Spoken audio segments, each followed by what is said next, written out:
जीवन की सबसे बड़ी तृष्णा क्या है, भोग या मुक्ति? शास्त्र कहते हैं कि त्याग के दो मार्ग हैं। एक कहता है नेति नेति, यानी यह नहीं यह नहीं, और दूसरा इति इति, यानी अनुभव करो, जानो और फिर छोड़ दो। परंतु प्रश्न यह है कि क्या कर्म हमें बांधता है या वही हमें मुक्त करता है? श्री कृष्ण गीता में उत्तर देते हैं कि फल की आसक्ति छोड़ो, कर्तापन का अहम त्यागो, तभी कर्म बनता है योग। आज हम जानेंगे कि कर्मयोग का वह रहस्य जो मनुष्य को संसार में रहते हुए भी स्वतंत्र बना देता है। कर्म योग के रहस्य को जानने के लिए वीडियो को अंत तक देखें। विलंब न करते हुए आरंभ करते हैं।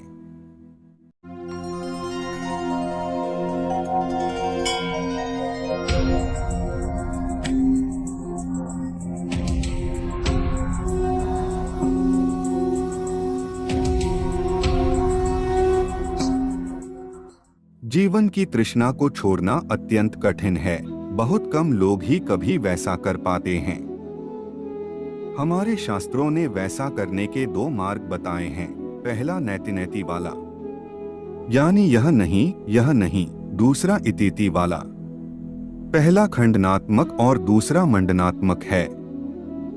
खंडनात्मक प्रणाली सबसे कठिन है। असाधारण परिष्कृत और दानवी इच्छा शक्ति वाले पुरुषों के लिए ही यह संभव है। मन और शरीर उनकी आज्ञा मान जाते हैं और वे सफल होते हैं, परंतु ऐसे पुरुषों की संख्या बहुत कम है। अधिकांश मनुष्य मंडनात्मक संसार के बीच होकर जाने वाला मार्ग ग्रहण करते हैं। वे उन बंधनों को प्रयोग में लाते हैं जिन्हें वे बाद में तोड़ देते हैं। यह भी एक प्रकार का त्याग है। केवल धीरे धीरे वस्तुओं को जानकर उनका आनंद लें, अनुभव प्राप्त करते हुए और वस्तुओं की प्रकृति जानते हुए, जब तक कि मन उन्हें छोड़कर अंत में अनासक्त नहीं हो जाता। अनासक्ति का पहला मार्ग ज्ञान द्वारा है और दूसरा कर्म और विचारों द्वारा। ज्ञान योग में कर्म का बंधन नहीं माना जाता। कर्म योग में कर्म करने में विराम नहीं मिलता। विश्व के प्रत्येक प्राणी को कर्म करना चाहिए। केवल जो आत्मा को पाकर पूर्ण रूप से संतुष्ट होते हैं, जिनकी इच्छाएं अध्यात्म केंद्र से विच्युत होकर इधर उधर नहीं जाती, जिनका मन वहां से कभी नहीं हटता, जिनके लिए आत्मा ही सब कुछ है, केवल वही कर्म नहीं करते। शेष सबको कर्म करना चाहिए। अपनी इच्छा से बहता हुआ जल स्रोत किसी भंवर में गिरकर कुछ देर वहां चक्कर लगाया करता है। उसके पश्चात वह स्वाधीन होकर फिर पहले की भांति बहने लगता है। मानव जीवन रूपी धारा भी उसी धारा के समान है। वह इस भंवर में पड़ जाती है, इस देश काल और निमित्त के संसार में बंधन युक्त हो जाती है, कुछ देर वहीं चक्कर लगाती है, माता पिता नाम धाम आदि की पुकार उठती है और अंत में उससे निकलकर पहले की भांति स्वतंत्र हो जाती है। विश्व का यही क्रम है।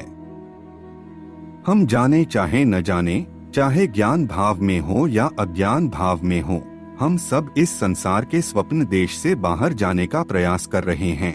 मनुष्य का सांसारिक अनुभव उसे उसके बाहर ले जाने के लिए होता है। कर्म योग कर्म करने के रहस्य का ज्ञान है। हम देखते हैं कि समस्त ब्रह्मांड कर्म में संलग्न क्यों हैं।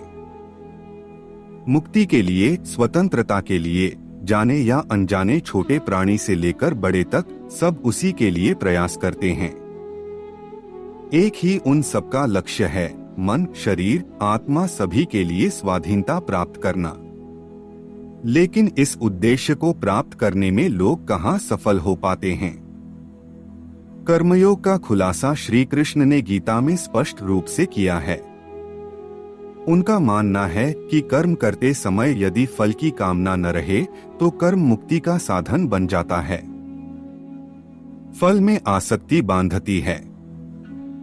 फल की आसक्ति कर्म को कमजोर करती है।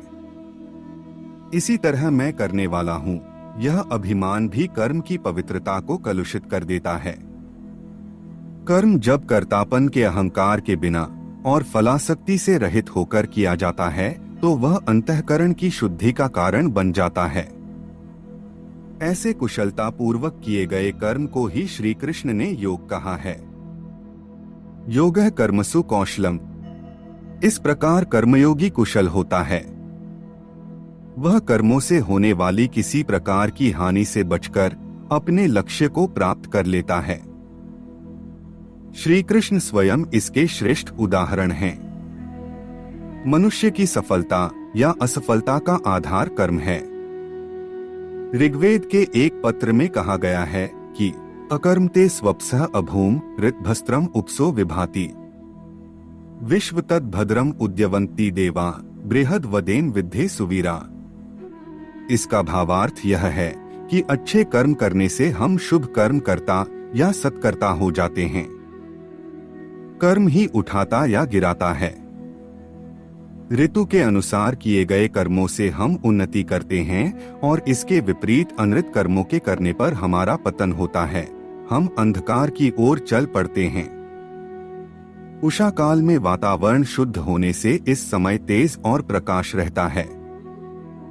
मनुष्य को चाहिए कि उषा के तुल्य ऋत का आश्रय लेकर सत्कर्मों में प्रवृत्त हो। ईश्वर सभी कार्य मनुष्य की भलाई के लिए करता है। मनुष्य कर्म बंधन में पड़कर भूल जाता है कि उसकी वर्तमान दशा कर्मों का फल है। हम देखते हैं कि मनुष्य को उसके संस्कार प्रेरित करते हैं। जीव कर्म करने में स्वतंत्र है। भले ही संसार उसे बुरे कार्य करने के लिए प्रेरित करे, पर बुद्धि ज्ञान के द्वारा शुद्ध होती है। बुद्धि के होने पर मन को भी शुभ कर्मों की ओर प्रेरित किया जा सकता है। गीता के अनुसार कर्मों के शुद्ध स्वरूप को समझने के लिए सत्व, रज और तम गुणों को समझना आवश्यक है। इन्हीं गुणों से प्रभावित होने के कारण मनुष्य को शुभ या अशुभ कर्म करने की प्रवृत्ति होती है।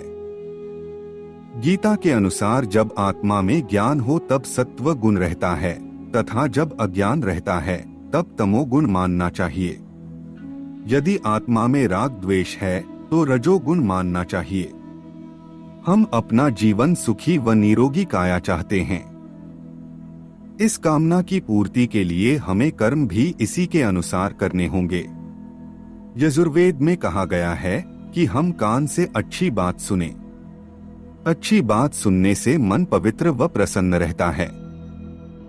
हम अपने नेत्रों से अच्छी वस्तुओं को देखें, इससे हम विषय वासनाओं से दूर रहेंगे। हमें अपने शरीर को दृढ़ व पुष्ट बनाकर ईश्वर की स्तुति करनी चाहिए, जिससे हम दीर्घ, सुखी व ऐश्वर्यशाली आयु प्राप्त कर सकते हैं। परंतु इस इच्छा की पूर्ति के लिए हमें अपने जीवन को नियमबद्ध करते हुए मन व इंद्रियों पर नियंत्रण करना होगा, जिससे हमें जीवन में सुख व सफलता मिलेगी तथा अगले जन्म के लिए भी शुभ कर्म फलों का प्रारब्ध मिलेगा। आज की हमारी प्रस्तुति में इतना ही। अगर आपको यह प्रस्तुति अच्छी लगी हो तो लाइक करें, कमेंट करें और चैनल को सब्सक्राइब करें। मिलते हैं एक और ज्ञानवर्धक वीडियो के साथ। तब तक के लिए जय जय श्री राम।